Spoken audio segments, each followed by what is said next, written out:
Social media पर अपने मुनफरिद और मज़ाहिया अंदाज की गुलकारी से शोहरत पाने वाले चाहत फ़तेह अली खान एक नाखुशगवार वाक़े का शिकार हो गए। लंदन में पेश आने वाले इस वाक़े की वीडियो तेजी से वायरल हो रही है, जिसमें उन्हें सर पर अंडे पड़ते देखा जा सकता है। वीडियो में वाज़ेह तौर पर नजर आता है कि गुलकार एक दुकान के बाहर अपने मद्दाहों से मुलाकात कर रहे थे और हस्बे मामूल अपने मखसूस अंदाज में लोगों को सलाम कर रहे थे। इसी दौरान काले कपड़ों में मलबूस दो नामालूम अफराद अचानक करीब आए और उनके सर पर अंडे मारकर मौका से फरार हो गए। वाकये के बाद सोशल मीडिया पर सार्फिन की जानिब से मुख्तलिफ रद्द अमल सामने आ रहे हैं। कुछ लोग इस वाकये को मुज़हका खेज करार दे रहे हैं, तो कुछ मुद्दाहों ने गुलकार के साथ हमदर्दी का इजहार भी किया है। ताहम चाहत फ़तेह अली खान ने इस बारे में ताहाल कोई बाज़ाब्ता बयान जारी नहीं किया, लेकिन वाकये के बाद उनकी एक वीडियो वायरल हुई जिसमें उनको रोता हुआ देखा जा सकता है।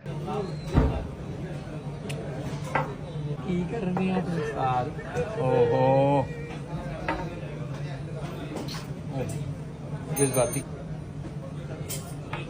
पाकिस्तान की तारीख बहादुरी और कुर्बानी के अनमिट नकूश से बड़ी हुई है। 1965 की जंग में मेजर राजा अजीज भट्टी शहीद निशान हैदर की एक ऐसी अजीम मिसाल बने जिन्होंने दुश्मन की जारहियत को सीने पर रोका और अपनी जान का नजराना पेश करके कौम का सर फखर से बुलंद कर दिया। दुश्मन की वो कारी ज़रब जिसे वो पाकिस्तान को कमजोर करने के लिए देना चाहता था, उल्टा खुद उसके लिए एक ऐसा सबक बन गई जिसे वो मुद्दतों याद रखेगा। वाघा सेक्टर के बरकी महाज पर तैनात मेजर अजीज भट्टी ने न सिर्फ दिफा को मुनज़्ज़म किया बल्कि दुश्मन के शदीद हमलों का डट कर मुकाबला किया। भारी तोपखाने और बख्तरबंद दस्तों की मदद के बावजूद दुश्मन को मुसलसल 5 दिन तक पसपा किया गया। आपने अपनी जान की परवाह किए बगैर दिफाई लाइन पर डटे रहते हुए बीआरबी नहर पर दुश्मन को आगे बढ़ने से रोका और पुल पर काबज भारतीय फौजियों को धकेल कर पीछे हटने पर मजबूर किया। 12 सितंबर 1965 को मेजर अजीज भट्टी खुद महाज़ जंग पर दुश्मन की नकलो हरकत पर नजर रखे हुए थे और बराह रास्त गोलाबारी की रहनुमाई कर रहे थे, जिसके नतीजे में दुश्मन के टैंक तबाह हुए। ताहम इस दौरान एक टैंक का गोला आपको लगा और आपने जामे शहादत नोश किया। आपकी इस लाजवाल कुर्बानी ने दुश्मन को लाहौर की तरफ पेश कदमी से रोक दिया और पाकिस्तान का दिफा मजीद मजबूत कर दिया। अमेरिका के शहर न्यूयॉर्क में होने वाले एक म्यूजिक कॉन्सर्ट में उस वक्त कह के गूंज उठे जब भारतीय रैपर बादशाह ने अपने मशहूर गाने के बोल बदलकर बराह रास्त अमरीकी सदर डोनाल्ड ट्रंप पर तंज कर दिया। बादशाह जो अपने हिट गाने तारीफा के लिए जाने जाते हैं, स्टेज पर वही धुन छेड़ते हैं, लेकिन अचानक गाने के बोल बदल जाते हैं। जी हाँ, जहाँ असल बोल थे किन्निया तारीफा चाहिए तेनू, वहाँ बादशाह ने मजाहिया अंदाज में कहा किन्नी टैरिफ चाहिए ट्रंप नो। और 10 किन्निया तारीफा चाहिए ट्रंप जी। रैपर का ये तंथिया जुमला सामईन पर बिजली की तरह गिरा। लोग हंसने लगे, तालियां बजने लगी और लम्हों में वीडियो सोशल मीडिया पर वायरल हो गई। मद्दाहों की जानिब से दिलचस्प तबसरे सामने आ रहे हैं। कोई कह रहा है बादशाह ने दिल जीत लिया, तो कोई कह रहा है ये तंज ट्रंप को बराह रास्त सुनाना चाहिए था।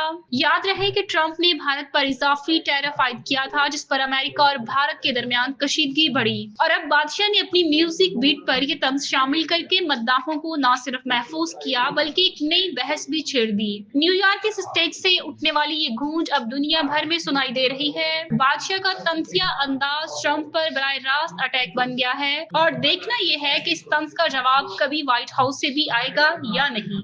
ऑस्ट्रेलवी क्रिकेटर उस्मान ख्वाजा ने एक बार फिर गजा में जारी इसराइली जारहियत और इंसानी बहरान पर आवाज बुलंद करते हुए कहा कि मासूम बच्चों को भूख से मारना किसी हादसे के जुमरे में नहीं आता, बल्कि ये एक सोचा समझा जुल्म है। ऑस्ट्रेलवी मीडिया को इंटरव्यू देते हुए उन्होंने कहा कि गुज़श्ता 2 बरस से जो कुछ हो रहा है वो इंतहाई अफसोसनाक है और बच्चों को कत्ल किया गया है। अब इन्हें खुराक से महरूम करके जान ली जा रही है। ये सब किसी हादसे की तरह नहीं बल्कि मंसूबा बंदी के तहत हो रहा है। उस्मान ख्वाजा ने कहा कि मैं सियासत में आने का इरादा नहीं रखता, लेकिन इंसानियत की खातिर हमेशा आवाज बुलंद करता रहूंगा। इनका कहना था कि दुनिया में जहां भी बच्चों पर जुल्म होगा उसके खिलाफ बोलना जरूरी है, क्योंकि हर बच्चे की जिंदगी कीमती है। उन्होंने इस बात पर जोर दिया कि अब बहुत से लोग कह रहे हैं कि बस बहुत हो चुका, और ये हकीकत है कि बच्चों के साथ ऐसा सलूक नहीं होना चाहिए। ऑस्ट्रेलवी क्रिकेटर ने यूक्रेन की मिसाल देते हुए कहा कि वहां के बच्चों के लिए आलमी सतह पर फौरी रद्द अमल आया, क्योंकि वो सफेद फार्म हैं और दुनिया के ताकतवर ممالک انہیں اپنے جیسا سمجھتے ہیں، لیکن دوسری طرف غزہ اور دوسرے خطوں کے بچوں کو مرنے دیا جا رہا ہے۔ یہ رویہ نسل کی بنیاد پر تقسیم کو ظاہر کرتا ہے۔ انہوں نے مزید کہا کہ آسٹریلوی حکومت نے یوکرین کے ساتھ $1 بلین امداد دی، بلکہ غزہ کے لیے صرف $123 ملین